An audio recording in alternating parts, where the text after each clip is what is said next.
Halo saudara, selamat malam. Anda menyaksikan program Ruang Demokrasi di JAK TV bersama saya Ratna Dumila. Malam ini saudara, program Ruang Demokrasi akan menayangkan secara langsung program debat calon presiden dan calon wakil presiden yang akan berlangsung di Hotel Bidakara, Jakarta. Debat ini adalah debat perdana dan mengangkat tema tentang pemberantasan korupsi, terorisme, dan juga penegakan hukum serta HAM. Kita akan membahasnya selama 1 jam sebelum debat dimulai dan sudah hadir dengan narasumber saya. Yang pertama ada Bapak Teguh Nasrullah, seorang pengamat hukum. Selamat malam Pak Teguh. Selamat malam Ratna, selamat malam pemirsa. Iya, dan sebelumnya saudara, kami ingin menayangkan kepada Anda terkait bagaimana program visi dan misi pasangan nomor 1 Jokowi Ma'ruf mengenai penegakan hukum dan HAM serta pemberantasan terorisme dan juga korupsi.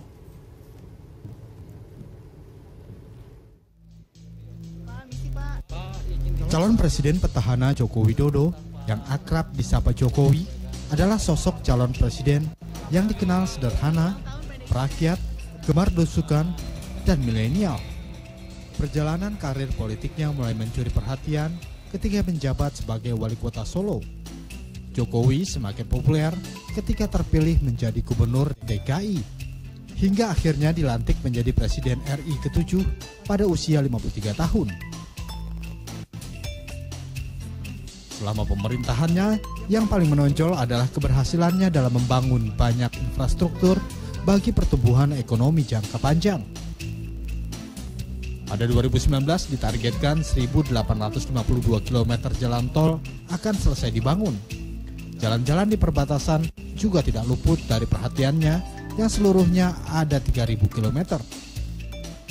Pembangunan bandara, bendungan serta infrastruktur lainnya menjadi salah satu kinerja nyata yang telah dilakukan oleh Jokowi dalam pemerintahannya. Saya bersyukur bahwa kita telah membangun infrastruktur secara merata di seluruh tanah air, baik di wilayah barat, di wilayah tengah, dan juga yang banyak di wilayah timur. Ini kita harapkan akan menjadi sebuah lompatan yang besar bagi negara kita untuk maju ke depan yang lebih baik. Dan sekali lagi ke depan kita akan melanjutkan dengan pembangunan sumber daya manusia secara besar-besaran, yang ini juga merupakan sebuah fondasi, sebuah prasyarat bagi sebuah negara untuk maju, bersaing, berkompetisi dengan negara-negara lain. Kini bersama calon wakil presiden yakni Kiai Ma'ruf Amin, pasangan nomor urut 1 ini akan bersama-sama meraih dan merebut simpati rakyat pada pesta demokrasi pemilihan presiden 2019 yang sudah di depan mata. Bila melihat tingkat elektabilitasnya yang masih tinggi, tentu bukan hal yang sulit bagi pasangan ini keluar sebagai pemenang. Hal tersebut berdasarkan rilis beberapa lembaga survei, salah satunya seperti yang dirilis lembaga survei Indikator. Pasangan Jokowi Ma'ruf ada di angka 54,3%, mengungguli pasangan Prabowo Sandi di angka 34,8%. Meski tingkat elektabilitas masih dapat berubah, mengingat Pilpres masih sekitaran 3 bulanan lagi. Sosok Kiai Haji Ma'ruf Amin yang dikenal sebagai tokoh agama, ulama yang lengkap dengan pengalaman jabatan politik, menjadi sosok pelengkap yang sempurna bagi Jokowi. Seperti diketahui, Ma'ruf pernah menjadi anggota legislatif DPRD, DPR RI, MPR RI, anggota Dewan Pertimbangan Presiden, Rais Am PBNU, hingga Ketua Umum MUI. Selain itu, Kiai Ma'ruf Amin diharapkan mampu mengambil basis suara pemilih pada segmentasi pemilih kelompok Muslim, sebab ketokohannya di kelompok Islam sudah tidak diragukan lagi. Kini pasangan Jokowi Ma'ruf akan menghadapi ujian pertamanya, yakni debat Capres-Cawapres 2019. Mereka akan beradu gagasan dengan pesaingnya, Prabowo Sandi, dengan tema hukum, HAM, korupsi, dan terorisme. Sebanyak 6 segmen akan mereka lalui. KPU mengatakan bahwa dalam debat Capres-Cawapres kali ini akan lebih menarik karena banyaknya ruang perdebatan di antara kedua pasangan.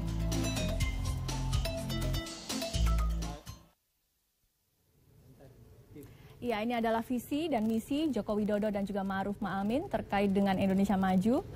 Ada 9 poin yang disampaikan, bisa Anda saksikan di layar televisi Anda. Peningkatan kualitas manusia Indonesia, struktur ekonomi yang produktif, mandiri dan berdaya saing, pembangunan yang merata dan berkeadilan, mencapai lingkungan hidup yang berkelanjutan, kemudian kebudayaan, kemajuan budaya yang mencerminkan kepribadian bangsa, kemudian penegakan sistem hukum yang bebas korupsi, bermartabat dan terpercaya. Ini poin 6 yang nanti pasti akan menjadi pendalaman di materi debat pada malam hari ini. Perlindungan bagi segenap bangsa dan memberikan rasa aman kepada seluruh warga Indonesia. Kemudian pengelolaan pemerintahan yang bersih, efektif dan juga terpercaya.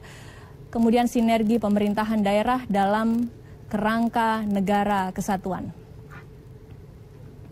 Baik, saya akan lanjutkan dialog pada malam hari ini, Pak Teguh Nasrullah. Pak Teguh, kalau kita berbicara debat pada malam hari ini, temanya adalah penegakan hukum, HAM, dan juga pemberantasan korupsi dan terorisme. Kalau Anda melihat dari pasangan kandidat nomor 1 dan juga pasangan calon nomor 2, siapa yang paling diuntungkan, siapa yang paling dirugikan? Ya, kalau kita bicara masalah penegakan hukum, yang bisa kita kritisi adalah petahana. Petahana, karena kalau yang challenge, yang penantang, dia belum pernah memimpin, sehingga mau kita kritisi dari sudut mana?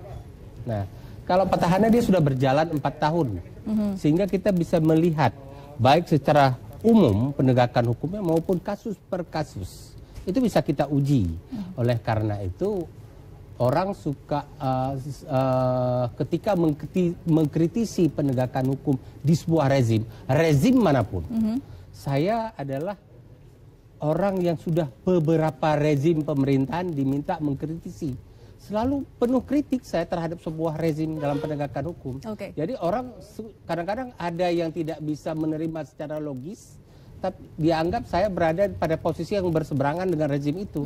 Tapi yang paling susah adalah mengajak orang-orang itu berpikir bahwa kita sedang mengkritisi rezim ini. Kita tidak berbicara kepada orang yang belum berkuasa.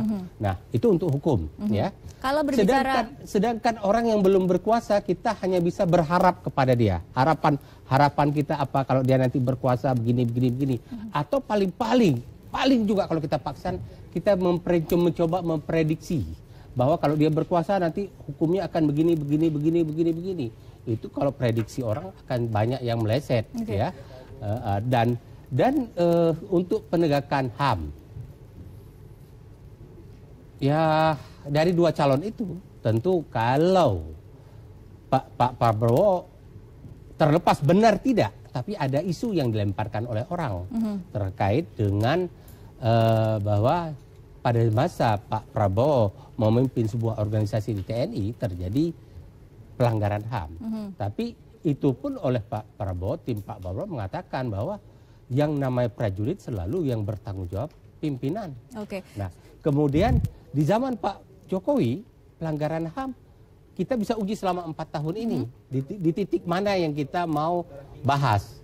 Banyak titik yang bisa kita bahas. Jadi selalu kalau kita membahas sebuah rejim sedang berkuasa dengan yang challenge, serangan itu lebih banyak kepada rejim yang berkuasa. Anda melihat rekam jejak selama 4 tahun terakhir pemerintahan Jokowi dan JK, apakah penegakan hukum, pemberantasan terorisme, kemudian korupsi, HAM, apakah sudah cukup memuaskan? Gini, saya ingin jawab jujur apa adanya ya. Bagi saya merujuk harus perbandingan, jangan ke depan, saya merujuk perbandingan antara rezim Pak Jokowi, SBY, Habibie, Gus Dur, dan Bu Mega sementara.